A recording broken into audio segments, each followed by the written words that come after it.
जय श्री राम। अंशुमान का बेटा दिलीप हुआ। दिलीप को राज्य दे अंशुमान भी तप करने उत्तर दिशा में गया।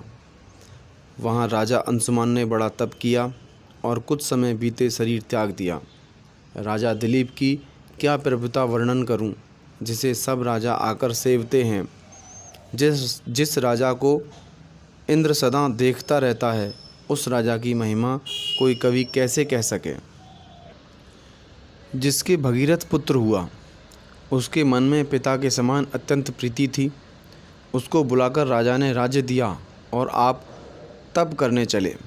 मन में विचार करते हुए राजा चले कि या तो गंगा जी को लाऊंगा या शरीर त्याग करूंगा।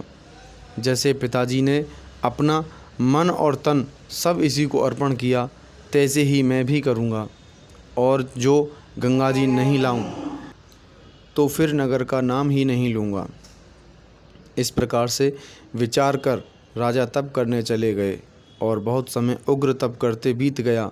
देह त्याग दिया किंतु कुछ प्रकट न हुआ। अहो, जिस गंगा जी के हित राजाओं ने शरीर त्याग कर दिया, उस गंगा जल को छोड़कर मूर्ख कुआं का जल पीते हैं। यहाँ भगीरथ यों मन में विचार कर कि पिता न आए, बहुत समय बीत गया। भगीरथ के काकुत्स्थ नाम एक पुत्र था, उसे राज्य दे। भगीरथ ने राजनीति बहुत समझाई। पहली कथा पुत्र के गंगा लाने की वर्णन कर आशीष दे राजा चले। निकलते ही नगर से कुछ अच्छे शकुन मिले और राजा बड़े गंभीर वन में आए। भगीरथ वन देखकर सुखी हुए और गंगा जी लेने को तप में मन लगा दिया। एक चरण से खड़े होकर दोनों भुजा उठाकर सूर्य के सामने मन लगाए देखने लगे। इस प्रकार 1000 वर्ष बीत गए, रात दिन जाते नहीं जाने। तब बड़ा भारी तप देखकर ब्रह्मा जी आए और राजा से मन भावते वचन बोले, राजन, जो चाहो सो वर लो। अब चतुर राजा प्रणाम करके ब्रह्मा जी से बोले, जो मांगना चाहता हूँ सो आप जानते ही हैं प्रभु, पुनः मुझसे मांगने को क्यों कहते हो। तो भी कहता हूँ, हे प्रभु, यह वर दीजिए,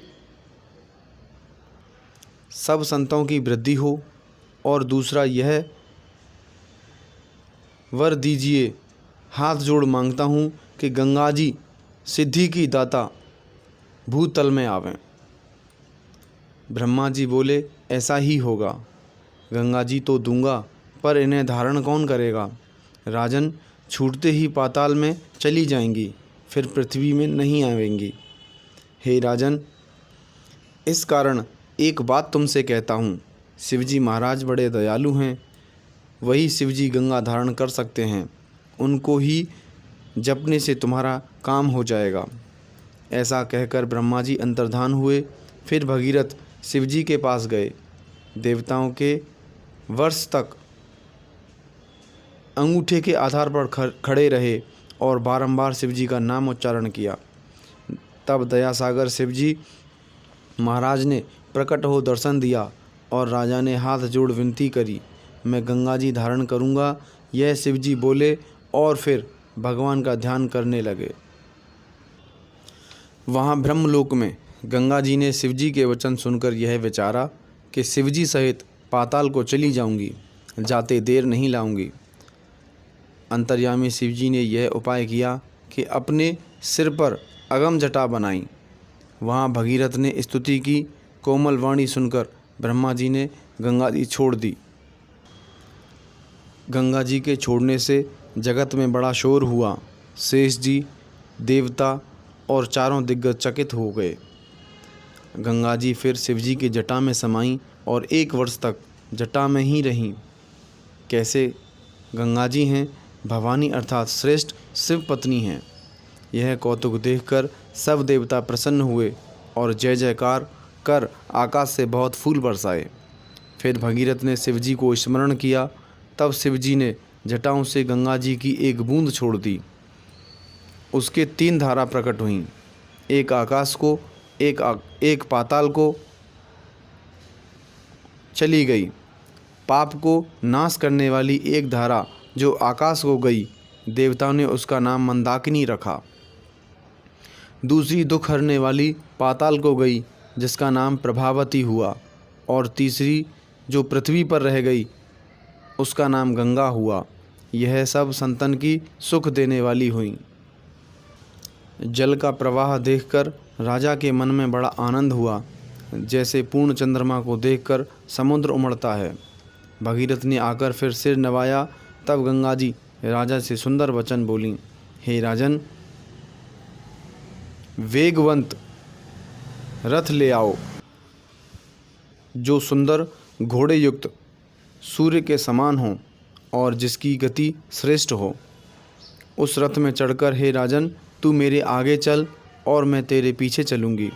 सुनते ही राजा सुंदर घोड़े वाला ऐसा रथ ले आए जो भगवान को स्मरण करके चलता रहे।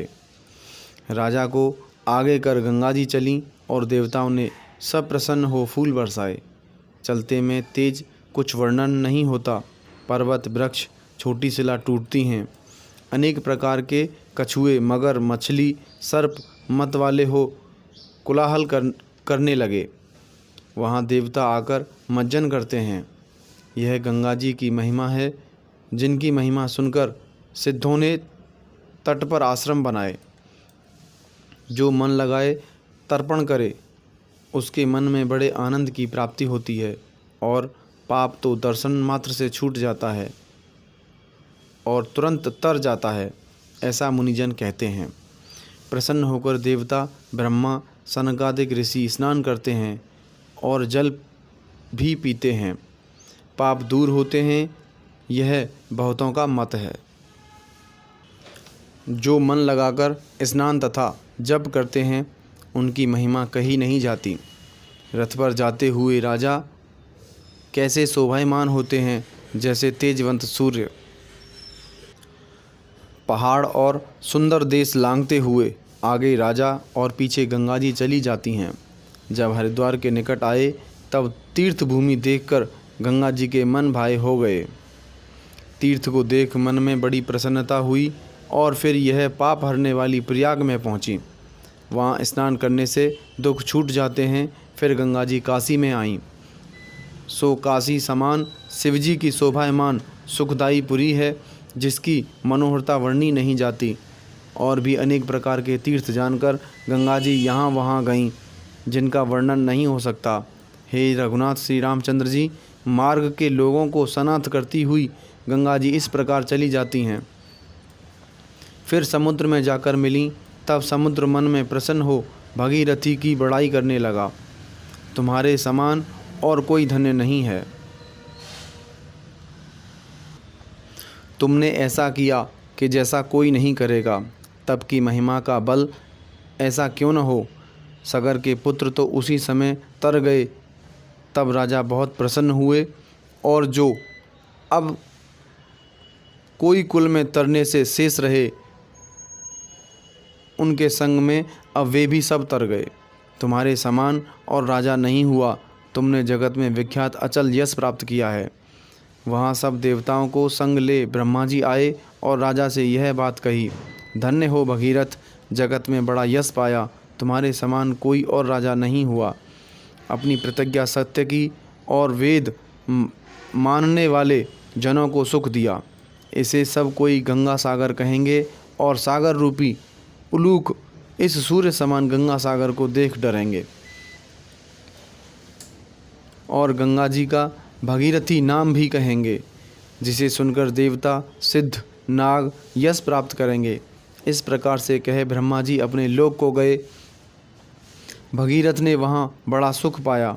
मार्ग में आते समय गंगा जी ने जहुनी ऋषि की यज्ञ सामग्री बहा दी, जिससे वे क्रुद्ध हो इन्हें पान कर गए, अर्थात पी गए। तब बड़ी स्तुति करने से गंगा को जांग द्वारा निकाला। तब से इनका जाह्नवी नाम हुआ।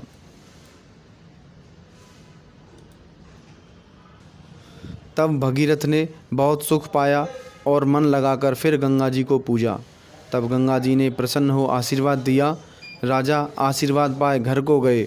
इस प्रकार गंगा जी की कथा सुन श्री रामचंद्र जी मुनि के चरणों में सिर नवाने लगे।